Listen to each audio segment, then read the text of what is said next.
수습을 위해서 최선의 노력을 다하겠습니다. 서울시가 예방대책 미리 마련했어야 된다는 지적도 있는데 혹시 책임감 느끼십니까? 예, 그 점에 대해서는 지금 전후 상황을 파악 중에 있습니다. 이제 막 도착했으니까요. 상황을 파악해보고 입장을 정리해서 말씀드리도록 하겠습니다. 또 시민들이 대거 참여하는 헬로윈 축제가 열렸습니다. 이태원에 못지않은 인파가 몰렸는데요. 일본 경찰이 직접 지휘차에 올라가 현장을 통제하는 모습이 우리와는 좀 달랐습니다. 도쿄 현영준 특파원이 전해왔습니다. 일본 헬로윈 축제의 명소 도쿄 시부야 거리입니다. 어제 저녁 서울 이태원에서 축제가 있었던 그 시간입니다. 전통적으로 코스프레 문화가 활발한 일본 도쿄에서도 역시 헬로윈을 즐기려는 많은 인파가 몰렸습니다.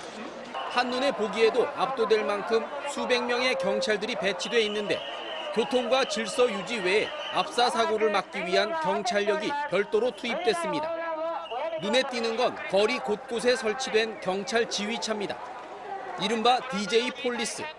마치 콘서트장의 DJ처럼 경찰 지휘차 위에 올라가 인파 상황을 내려다보며 보행자들의 길을 안내하고 군중 사고를 막는 게 DJ 폴리스의 임무입니다.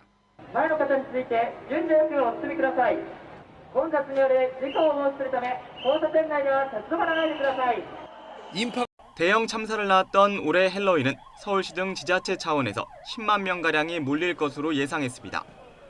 이렇게 예상했던 만큼 안전대책 준비가 소홀했던 게 아니냐는 비판이 나옵니다.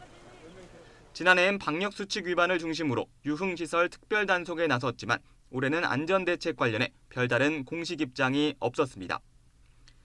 용산구는 사고 이틀 전 긴급대책회의를 열고 주민 안전 확보에 만전을 기하겠다고 했지만 결과적으로 참사를 막진 못했습니다.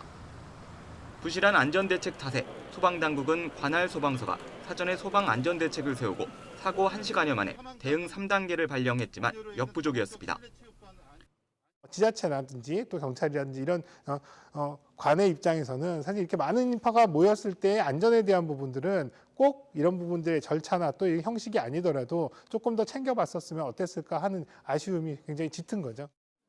유럽 출장 중 사고를 접한 오세훈 서울시장은 귀국 직후 행정 1부 시장에게 상황 지휘를 넘겨받아 사고를 수습할 예정입니다.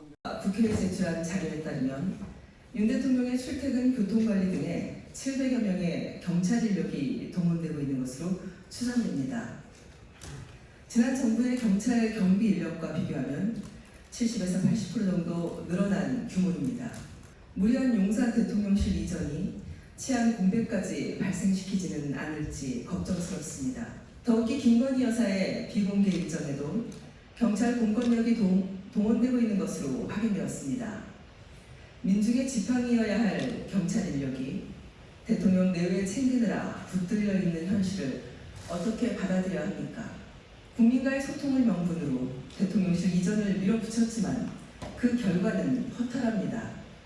국정과 안보의 공백, 혈세 낭비와 국민 민폐, 나아가 사적 인연에 의한 수의 계약의 남발까지 드러나고 있습니다. 용산 대통령실 이전은 도대체 누구를 위한 것입니까? 더 이상 국민과의 소통을 위한 결정이라고 억지를 부려서는 안 됩니다.